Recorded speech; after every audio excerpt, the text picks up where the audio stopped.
Hi, this is value updates YouTube channel. நம்ம YouTube channel வந்து எக்ஸ்க்ளூசிவாக வந்து லாவை வந்து எஜுகேட் பண்ணிகிட்ருக்கோம். மக்களுக்கு சட்டம் தெரிஞ்சுக்கிடணும் அப்படிங்கிறதுக்காக நம்ம வேல்யூ அப்டேட்ஸை வந்து சப்ஸ்கிரைப் பண்ணுங்கள், ஷேர் பண்ணுங்கள், கமெண்ட் பண்ணுங்கள், லைக் பண்ணுங்கள். நம்ம வேல்யூ அப்டேட்ஸு சேனல் வந்து ஆல்ரெடி சப்ஸ்கிரைப் பண்ணியிருந்தீங்க அப்படின்னா வந்து சோசியல் மீடியாவில் ஷேர் பண்ணுங்கள். அனைவரும் பயன்பெறுவார்கள், சட்டத்தை தெரிந்து கொள்வார்கள். சட்டம் வந்து தெரிஞ்சுக்கிறது மிக அவசியம். இன்றைக்கி நம்ம பார்க்க போகிற கேஸ் வந்து கன்சியூமர் கேஸு, அதாவது நுகர்வோர் நீதிமன்ற கேஸு. இது என்ன கேஸ் அப்படின்னு பார்த்தீங்க, இமாமி அண்ட் ஃபேர் அண்ட் ஹேண்ட்ஸம்னு சொல்லி ஒரு ப்ராடக்ட் இருந்தது. அந்த ப்ராடக்ட்டுக்கு எதிராக தொடங்கப்பட்ட வழக்கு. இந்த வழக்கு என்ன அப்படிங்கிறத நம்ம பார்க்கலாம். இப்போ அதாவது தவறான விளம்பரங்களை திரும்ப பெறவும் ரூபாய் 15 லட்சம் இழப்பீடு வழங்கவும் இமாமியின் ஃபேர் அண்ட் ஹேண்ட்ஸம் நிறுவனத்திற்கு நுகர்வோர் மன்றம் உத்தரவு அப்படிங்கிறது தான் வந்து தலைப்பு. இதில் வந்து என்னன்னு பார்த்தீங்க அப்படின்னா வந்து டெல்லியின் மத்திய மாவட்டத்தில் உள்ள மாவட்ட நுகர்வோர் தகராறு தீர்வு ஆணையம், அதாவது கமிஷன், இமாமி நியாயமான வர்த்தக நடைமுறைகள் மற்றும் அதன் Fair and Handsome fairness cream தொடர்பான தவறான விளம்பரங்களில் ஈடுபட்டதாக இமாமியின் கண்டறியப்பட்டது. 3 வாரங்களில் பயனர்களுக்கு நியாயமான சருமத்தை வழங்குவதாக நிறுவனத்தின் கூற்றுக்கள் ஏமாற்றத்தன்மை கொண்டவை என்றும் ஆதாரங்களால் ஆதரிக்கப்படாதவை என்றும் நுகர்வோர் உரிமைகளை மீறுவதாகவும் தலைவர் ஜித் சிங் மற்றும் உறுப்பினர் ரஷ்மி பன்சால் ஆகியோர் அடங்கிய குழு கண்டறிந்தது. இந்த வழக்கு தயாரிப்பு வழங்குகிறது என்பதை தெளிவாக காட்டுகிறது. Fair and Handsome cream packaging மற்றும் லேபிள்களில் மிக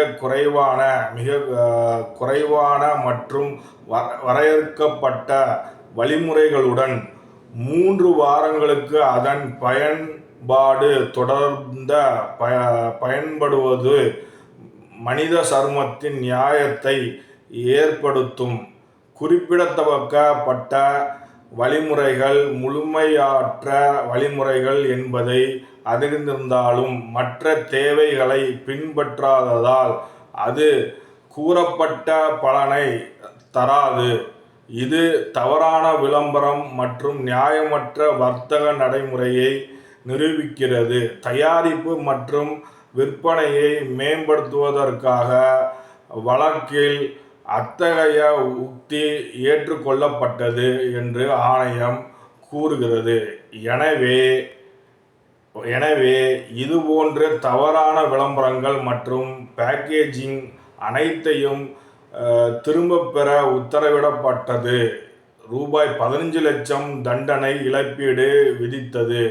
இதில் ரூபாய் 14.5 லட்சம் டெல்லி மாநில நுகர்வோர் நல நிதியின் டெபாசிட் செய்யப்பட வேண்டும் என்றும் மேலும் ரூபாய் 50,000 புகார்தாரருக்கு செலுத்த வேண்டும் என்றும் தீர்ப்பளிக்கப்பட்டது. புகார்தாரர் சார்பாக வழக்கின் எதிராகவும் ஓரளவு அனுமதிக்கப்படுகிறது. அதே நேரத்தில் வழக்கில் அதன் தயாரிப்பு தொடர்பான நியாயமற்ற வர்த்தக நடைமுறையை நிறுத்தவும் அதன் பிராண்ட் தூதரின் அந்த தொகுப்புகள் லேபிள்கள் விளம்பரங்களை திரும்ப பெறவும் ஆடியோ அல்லது காட்சி அல்லது இரண்டின் கலவையாக உடனடியாக மீண்டும் காட்சிப்படுத்த வேண்டாம் என்றும் டெல்லி மாநில நுகர்வோர் நல நிதியத்தில் ரூபாய் 14.50 லட்சம் தண்டனை இழப்பீடுகளை டெபாசிட் செய்ய வேண்டும் என்றும் அதன் ரசீது இந்த ஆணையத்தில் சரியான நேரத்தில் வழங்கப்பட வேண்டும் என்றும் நிர்ணயிக்கப்பட்டது. மற்றும் செலுத்த வேண்டிய நிலுவைத் தண்டனை இழப்பீடுகள் ரூபாய் 50,000, இதில் ரூபாய் 79 இழப்பீடு தொகையும் அடங்கும் என்றும் புகார்தாரருக்கு செலுத்த வேண்டிய மற்றும் புகார்தாரருக்கு ரூபாய் 10,000 செலவு தொகையாக செலுத்த வேண்டும் என்றும் இந்த உத்தரவு பிறப்பிக்கப்பட்டது. 45 நாட்களுக்குள் தொகையை டெபாசிட் செய்யப்பட்டு செலுத்தப்பட வேண்டும் என்று ஆணையம் கூறியது. இந்த ஆணையம் இந்த உத்தரவை பிறப்பிப்பது இது 2வது முறையாகும். 2015ஆம் ஆண்டில் புகார்தாரருக்கு சாதகமாக தீர்ப்பு அளித்தது. இருப்பினும் மேல்முறையீட்டில் மாநில ஆணையம் 2017இல் இந்த முடிவை ரத்து செய்து வழக்கை மீண்டும் மாவட்ட ஆணையத்திற்கு மாற்றியது. மேலும் கட்சிகளில் சாட்சியங்கள் மற்றும் பிற பொருட்களை பரிசீலித்த பிறகு வழக்கு முடிவு செய்யப்பட வேண்டும் என்று உத்தரவிட்டது. நியாயமற்ற வர்த்தக நடைமுறைகள் மற்றும் அவர்களின் ஃபேர் அண்ட் ஹேண்ட்சம் கிரீம் தயாரிப்பிற்கான தவறான விளம்பரங்கள் குறித்து எமாமி லிமிடெட் மீது நிகில் ஜெயின் புகார்தாரர் தாக்கல் செய்த புகாரின் அடிப்படையில் இந்த வழக்கு எழுந்தது. ஜெயின் இந்த தயாரிப்பை ரூபாய் 79க்கு வாங்கியதாகவும் அதில் கொடுக்கப்பட்டுள்ள விதிமுறைகளின்படி அதை பயன்படுத்தியதாகவும் கூறினார். இதுபோன்று போதிலும் தயாரிப்பு நியாயத்தன்மை மற்றும் பிற நன்மைகள் போன்ற வாக்குறுதியளிக்கப்பட்ட முடிவுகளை வழங்க தவறியதால் அது குறைபாடுடையதாக மாறியது. நிவாரணத்தின் ஒரு பகுதியாக அவர் 1 வருடத்திற்கான திருத்த விளம்பரங்களையும் ரூபாய் 19.9 லட்சம் தண்டனை இழப்பீடுகளையும் ரூபாய் 10,000 வழக்கு செலவுகளையும் கோரினார். பாதுகாப்பில் எமாமி லிமிடெட் அனைத்து குற்றச்சாட்டுகளையும் மறுத்தது. தயாரிப்பு அறிவியல் பூர்வமாக சோதிக்கப்பட்டது மற்றும் அனைத்து ஒழுங்குமுறை தரநிலைகளுக்கும் இணங்குவதாகவும் கூறியது. குற்றச்சாட்டுகளை நிரூபிக்க போதுமான ஆதாரங்கள் இல்லாததால் புகாரின் தகுதி இல்லை என்று நிறுவனம் வாதிட்டது.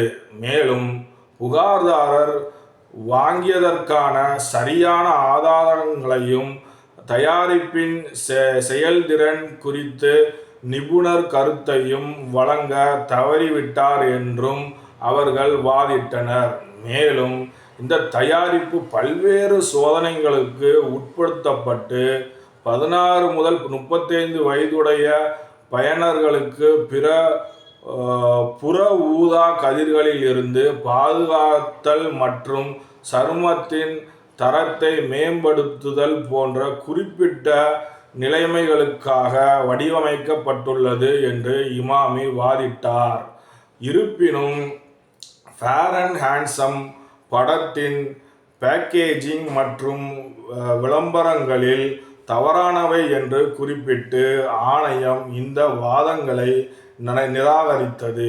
ஏனெனில் இது தயாரிப்பு 3 வாரங்களுக்குள் நியாயத்தை வழங்கும் என்று தோற்றத்தை உருவாக்கி இருப்பதாக வாக்குறுதி அளிக்கப்பட்ட முடிவுகளை அடைய தேவையான நிபந்தனைகள் குறிப்பிடப்படவில்லை என்று கூறியது. இது ஒரு நியாயமற்ற வர்த்தக நடைமுறை என்று ஆணையம் கருதியது.